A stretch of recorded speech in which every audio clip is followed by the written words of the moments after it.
ये भी कह सकता हूँ कि इस चुनाव ने मुझे पूरे हिंदुस्तान में तो फेमस किया ही किया। बिल्कुल सर। इंटरनेशनल भी जो लोग जींद के रहने वाले थे, बाहर रहते थे, हाँ। उनके भी फ़ोन लगातार बज रहे थे। तो ये चुनाव, मुझे ऐसा लगता है कि आज तक ऐसा चुनाव ना हुआ है, हाँ। ना आगे होगा, जी। कि इस स्थिति का चुनाव कि सब कुछ एक अलग से हो जाना, जैसे कि इंटरनेशनल कनाडा से फ़ोन आ रहे हैं, अमेरिका से फ़ोन आ रहे हैं, क्या पोजीशन है? हाँ। सब लोगों को एक लग रहा है कि ये चुनाव तो एक किस्म का महाभारत का युद्ध ही था। बिल्कुल जी, क्योंकि इसके बाद 1 साल के बाद क्योंकि इसमें जनरल इलेक्शन आने थे। एक से एक योद्धा आ गए। हाँ। तो एक से एक योद्धा आने की वजह से ये महाभारत का रन बन गया। मैं धन्यवाद करूंगा उस समय हमारे बाबूजी मनोहर लाल जी का, जिन्होंने मुझे अपना आशीर्वाद और प्यार दिया और मुझे चुना। और ये चुनाव होने के बाद कहीं ना कहीं एक अलग ही रूप रहा। जी, तो उसके बाद 8 महीने बाद फिर दूसरा चुनाव था। फिर मुझे अपनी ताकत और अपना वो देखना था कि लोग कितना विश्वास और आस्था जमाते हैं मुझ में। फिर अगला चुनाव जीता, लोगों ने बड़ी मोहब्बत दी। फिर अभी हाल ही में फिर अगला चुनाव जीता। तो और लोगों की मोहब्बतों का खेल है साहब।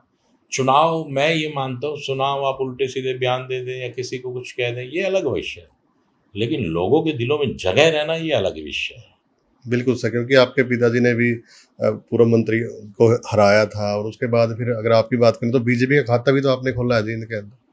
देखिए, मैं ये कहूँगा, मेरे पिताजी ने पहले चुनाव में मैंने स्वर्गीय मांगेराम गुप्ता जी को हराने का काम किया, और मंत्री जो अपना सिंगला जी थे, बृजमोहन सिंगला जी, उन्हें हराने का काम किया, और दोनों के साहबजादों को मुझे हराने का अवसर मिला। और मैं ये कहूँगा कि बड़े बड़े योद्धा हारे, इसमें कोई ये नहीं कि युद्ध का आनंद भी तब आता है जब योद्धा बड़ा हो, बाकी लोगों का प्यार और मोहब्बत, और मुझे उनकी उम्मीदों पे खरा उतरना, उन 8 महीनों में फिर अगली बार हाँ। खरा उतरना, हाँ। ये बड़ा मुश्किल था। लेकिन लोगों को लगा कि ये कुछ करेगा। और मैं ये कह सकता हूँ कि देखिए, एक समय के अंदर जींद के अंदर 5-5 मंत्री रहे। जी। उस समय की तुलना कर लीजिए और आज की तुलना कर लीजिए जींद में। कहने को कोई कुछ कहता रहे, लेकिन करके दिखाइए। मैं अपने भाषण में भी कई बार कहता हूँ, जो मैं कहूँ उस पर यकीन मत कीजिए, जो मैं करके दिखा दूँ उस पर आप यकीन कीजिए। कहना हो सकता है कि मैं कहूँ ये मैं फला काम कर दूंगा, लेकिन जब कर दूं तब आप उसको मानिएगा।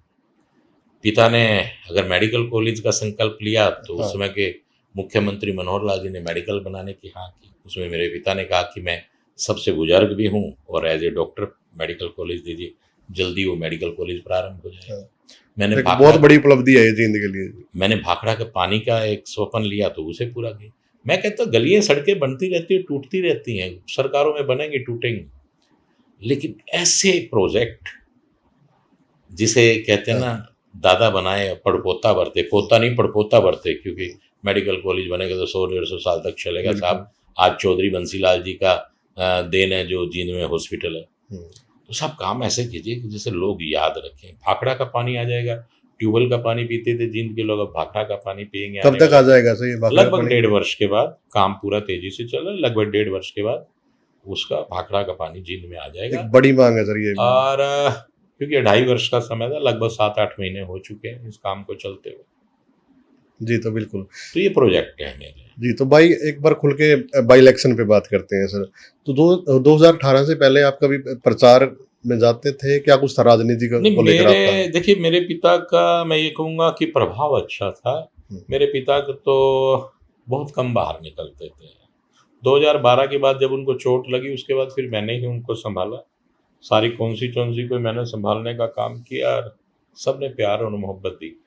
प्यार, मोहब्बत और काम जब आप करेंगे तभी लोग आपको पसंद करेंगे। जो देंगे वही वापसी मिलेगा आपको। और आज मेरे कोई भी गांव मेरी कॉन्स्टिट्यूएंसी का ऐसा नहीं है, मेरे पिता के समय से लेकर अभी तक, जिसमें मुझे लगता है कि 5-7 करोड़ रुपए से कम लगा। कंडेला जैसे गांव में अब आने वाले समय तक आप मान के चलिए, जो सीएचसी बनेगी उसके साथ करीबन 45 से 47 करोड़ रुपया लगेगा। साहब, गांव में लगता कहाँ इतना। और मुझे आज भी माननीय मुख्यमंत्री नायब सैनी जी ने कह रखा कि बेटा, काम की कोई कमी नहीं, अच्छा काम लेके आओ और करवाओ मुझसे। और यही बात मुझे बाबूजी मनोहर लाल जी ने भी कही थी, बेटा तेरे लिए काम की कोई मना नहीं। आज जींद को आप स्वयं देखें जी, मैं ये नहीं कहता कि जो मैं कह रहा हूँ मुझ पे विश्वास कीजिए, आज जींद की तासीर बदली नजर आएगी साहब आपको। जींद आपको एक अलग नजर आएगा। हाँ, और मैं आपको ये भी कहना चाहता हूँ, आने वाले 1 डेढ़ साल में इसको मेरा एक मन है कि खूबसूरत बनाया जाए अब जींद को।